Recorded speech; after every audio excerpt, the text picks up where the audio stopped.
We're going to continue with lipids, which is the second one of the biomolecules. Lipids are hydrophobic organic compounds. This means that they will not be able to be soluble in water. We have three main types of lipids: the triglycerides, the phospholipids, and the esteroids. We're going to start with the triglycerides. We have three types of triglycerides: the fats, the oils, and the waxes. The fats, they have an animal origin. They're usually solid, and they will usually present only single bonds. Therefore, they are called saturated lipids. They only have single bonds. Okay, and then we have oils, which usually have a plant origin.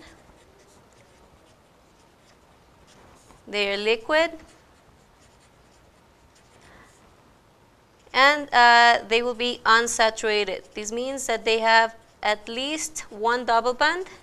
If they have only one double bond, they're called monounsaturated, and if they have two or more, they're called polyunsaturated. And finally, we have the waxes, such as beeswax or whale wax. Okay.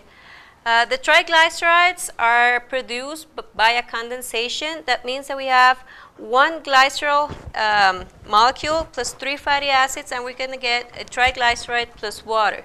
Remember, glycerol is a triol. It's called 1,2,3-propane triol.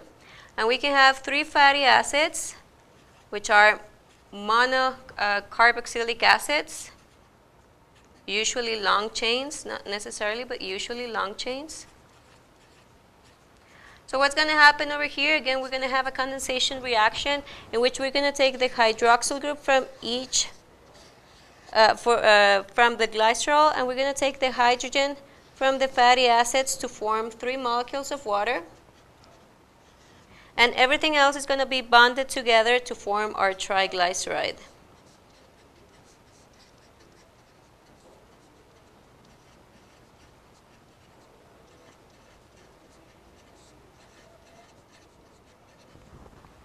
Okay, this one would be our triglyceride plus our water molecule.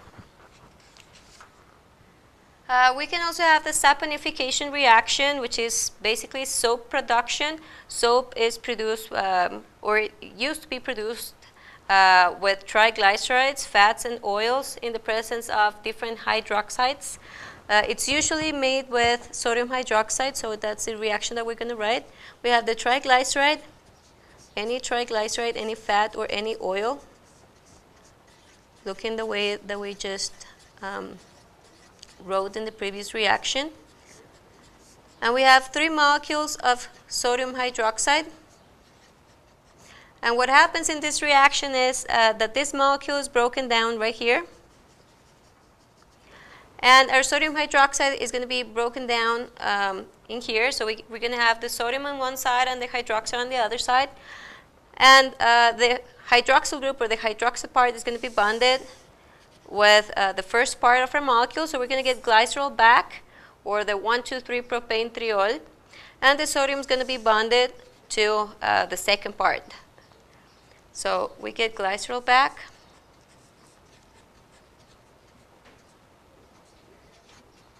One, 2,3-propane triol, plus, in this case, the molecules of soap.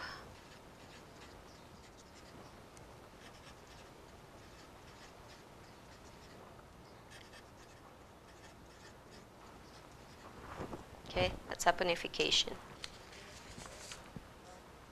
The second type of lipid that we have are the phospholipids. They're similar to triglyceride, but they have a phosphate group. Phosphate group usually in the 3rd carbon atom, replacing the alkyl group that we used to have. They're present in the cell wall, and their function is to control the flow of material in and out of the cell. This is the way they look in the cell wall. We have the phospholipids over here, and they are present in the cell wall all the way up here. Okay, they're going to control the flow of material in and out of the cell. And the last type of lipid that we have are the esteroids, which are simple non-saponificable lipids. That means that they cannot produce soap. We cannot make soap out of esteroids. And we have two main esteroids. We have the first one, which is cholesterol. We have good and bad cholesterol. The good cholesterol, which will help us produce other materials such as bilis or vitamin D. And we have the bad cholesterol, which if we have it in our bodies, it will tend to clog the arteries.